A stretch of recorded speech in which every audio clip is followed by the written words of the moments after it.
여러분 만나서 반갑습니다. 구원에 이르는 지의 제 6번째 시간입니다. 오늘의 이 시간들을 통해서 또 성령이 여러분 각자에게 주시는 귀한 깨달음을 통하여 여러분들의 삶이 변화되어지는 놀라운 은혜의 시간들이 되기를 소망합니다. 제 6장의 제목은 알곡과 쭉정이입니다. 하나님께서는 이 세상 모든 사람들을 사랑하십니다. 하나님은 모든 사람이 구원받기 원하십니다. 모든 사람이 진리에 이르는데 이르기를 원하고 계십니다. 하지만 하나님이 사람들을 사랑하는 것만큼 사람은 하나님을 그렇게 사랑하지 않습니다. 하나님을 기쁘시게 하기보다는 하나님을 슬프게 하는 경우가 매우 많습니다. 그러나 그들의 다수를 하나님이 기뻐하지 아니하셨으므로 그들이 광야에서 멸망을 받았느니라. 그들은 영벌에 의인들은 영생에 들어가리라 하시니라 말씀합니다. 하나님의 택한 백성이었던 이스라엘조차도 광야에서 하나님은 그들의 다수를 기뻐하지 않으셨다고 말씀하셨습니다. 아니, 다수가 아니라 거의 모든 사람들을 하나님이 기뻐하지 않으셨던 것 같습니다. 그래서 그들이 광야에서 멸망당했다고 말씀하셨습니다. 우리가 이 세상을 가만히 보면서 과연 이 땅에서 하나님을 기쁘시게 해드리는 자와 하나님을 슬프게 하는 자가 얼마나 될까를 한번 생각해 보면 우리는 정확하게 알 길은 없습니다. 그저 짐작만 할 뿐입니다. 하지만 하나님을 기쁘시게 하는 사람들보다는 하나님의 마음을 아프고 슬프게 하는 사람들이 더 많다는 생각을 하게 됩니다. 예수님께서는 내가 의인을 부르러 온 것이 아니요 죄인을 부르러 회개시키러 왔노라 말씀합니다. 여기서 이 의인이라고 하는 사람은 하나님이 보실 때에 의로운 사람을 말하는 것이 아니라 스스로 자기 스스로 의인이라고 생각하는 자를 의미하고 죄인이라고 하는 사람들은 스스로 죄인이라고 생각하는 자들입니다. 세상의 복을 누리고 사는 자들은 스스로 의롭다고 생각합니다. 자신이 의롭기 때문에 하늘에서 복을 베풀어 주었다고 생각합니다. 아니, 그것조차 생각하지 않는 자들도 있습니다. 하지만 이것은 사람들의 기준이고 잣대입니다. 세상의 복을 누리는 자들은 하늘의 은혜를 받은 자들이고 세상의 복을 누리지 못하는 자들은 하늘의 벌을 받은 사람들이라는 관점입니다. 사단은 이러한 관점을 계속해서 확산시키고 사람들에게 주입하려고 굉장히 노력하고 있습니다. 이에 세상의 복을 많이 누리는 사람일수록 자신은 의로운 사람이라고 생각하게 됩니다. 이런 사람들은 참으로 하나님을 찾기가 쉽지 않습니다. 그리고 스스로 자신을 믿고 살아갑니다. 무엇인가 잘못되었을 때는 자신이 무언가 부족했기 때문이라고 생각하고 고민하고 분발하고 노력하여 그것을 이루어냅니다. 또 이들은 세상 법규를 크게 위반하지 않고 스스로 세상의 복을 성취해냅니다. 이런 사람들은 자칭 의인이 되고 맙니다. 물론 세상 사람들도 이런 사람들을 의인이라고 생각하는 경우가 많습니다. 예수님께서는 바리새인과 세리에 비유해서 이러한 세대를 정확하게 꼬집으셨습니다. 또 자기를 의롭다고 믿고 다른 사람을 멸시하는 자들에게 이 비유로 말씀하시되 바리새인들 스스로뿐만 아니라 세상 사람들도 그들이 의롭다고 생각하였습니다. 바리새인의 기도는 이러한 마음 상태를 잘 보여주고 있습니다. 이들은 자신을 죄인이라고 과연 생각할 수 있었을까? 그렇게 생각하기 참으로 어려웠을 것 같습니다. 예수님께서는 이렇게 말씀하셨습니다. 예수께서 눈을 들어 제자들을 보시고 이르시되 너희 가난한 자는 복이 있나니 하나님의 나라가 너희 것이미요. 그러나 화 있을진저 너희 부유한 자여 너희는 너희의 위로를 이미 받았도다 말씀합니다. 예수님께서는 가난한 자는 복이 있고 부유한 자는 화가 있을 것이라 말씀합니다. 가난한 자와 부유한 자는 단순히 재물의 많고 적음에 따른 구분이 아닐 것입니다. 마태복음에서는 가난한 자를 심령이 가난한 자로 구체화시켰습니다. 마태복음 5장 3절에 보시면 심령이 가난한 자는 복이 있나니 천국이 그들의 것이며, 심령이 가난한 자는 바로 스스로 죄인이라고 생각하는 사람이고, 심령이 부유한 사람은 스스로 의인이라고 생각하는 사람입니다. 성경에서 바리새인과 서기관, 그들은 율법을 지키는 자들이고 그래서 스스로 의인이라고 생각하였습니다. 반면에 세리와 창기들은 율법에 어긋난 생활을 하였기 때문에 스스로 죄인이라고 생각하였습니다. 하지만 사람 편에서는 죄가 없고 스스로 의인이라 할지라도 하나님 앞에서는 모두가 죄인에 불과합니다. 바리새인이나 서기관들은 세리나 창기를 볼 때에 자신들은 의인이고 그들은 죄인이라고 생각할지 모르지만 하나님이 보실 때는 모두가 죄인에 불과하고 그 죄의 동도가 하나님이 볼 때는 큰 차이가 없다는 거죠. 도토리의 키재기고 돛진 갯진이라고 하는 것입니다. 누가복음 3장 17절에서는 이렇게 말씀합니다. 손에 키를 들고 자기의 타작마당을 정하게 하사 알곡은 모아 곡간에 들이고 쭉정이는 꺼지지 않는 불에 태우시리라. 요한은 예수님이 오셔서 알곡은 모아 곡간에 들이고 쭉정이는 꺼지지 않는 불에 태우실 것이라고 이야기합니다. 알곡은 무엇이고 쭉정이는 무엇입니까?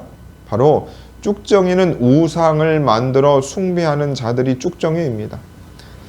예수님께서는 마태복음에서 쭉정이를 가라지라고 말씀하셨습니다. 제자들이 가라지 비유를 설명해 달라고 하자 예수님은 이렇게 풀어주셨습니다. 대답하여 이르시되 좋은 씨를 뿌리는 이는 인자요 밭은 세상이요 좋은 씨는 천국의 아들들이요 가라지는 악한 자의 아들들이요 가라지를 뿌린 원수는 마귀요 추수 때는 세상 끝이요 추수꾼은 천사들이니 그런즉 가라지를 거두어 불에 사르는 것 같이 세상 끝에도 그러하리라. 예수님께서는 곡식과 가라지를 모두 추수 때까지 함께 자라게 두라고 말씀합니다. 우리는 누가 알곡이고 쭉정이인지 알 수가 없습니다. 이것은 오직 하나님만 아시기 때문입니다. 그러나 현재 내 모습이 알곡인지 쭉정이인지 충분히 알 수 있습니다. 성경에는 이를 알 수 있는 자기 진단법이 있습니다. 갈라디아서 5장에 보시면 오직 성령의 열매는 사랑과 희락과 화평과 오래 참음과 자비와 양성과 충성과 온유와 절제니 이 같은 법을 금지할 것이 없느니라. 스스로 자신을 되돌아보아 성령의 9가지 열매가 맺혀가고 있으면 그 사람은 알곡이고 그렇지 않으면 가라지인 것입니다. 예수님의 가르침이 우리 안에서 역사하면 알곡이 되고 사탄의 가르침, 세상의 가르침이 역사하면 우리는 가라지가 됩니다. 요한일서 말씀에는 하나님의 자녀들과 마귀의 자녀들이 등장합니다. 하나님의 자녀들은 목자 되시는 예수님의 음성을 듣고 그 음성을 따라 살아가는 자들이고 마귀의 자녀들은 마귀의 유혹에 넘어가고 죄를 지으며 살아가는 자들입니다.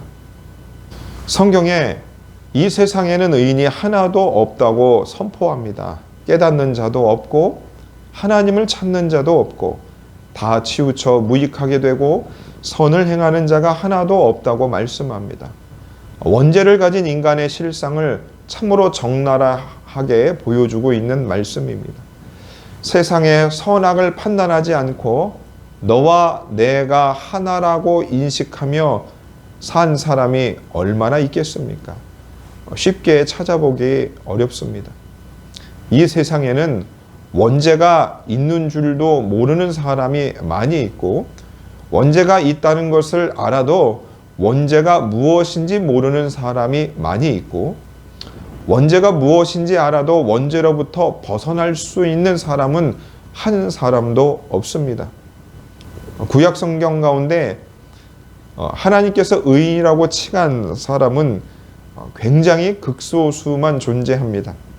하지만 하나님의 동행하심과 하나님의 기름 부음이 있었기 때문에 그들은 의인이라 칭함받을 수 있었습니다. 그렇게 하신 이유는 하나님께서 바로 인류로 하여금 타락한 인간의 실상을 깨닫고 인간의 힘으로는 결단코 원죄에서 벗어날 수 없다는 사실들을 깨닫게 하기 위해서 하셨습니다. 그러나 우리가 살고 있는 이 신약 시대부터는 달라졌습니다. 예수님께서 대속 제물이 되어주시고 간구하심으로 예수 믿는 자들에게는 누구나 기름 부음, 즉 하나님의 영, 성령을 선물로 주셨기 때문입니다.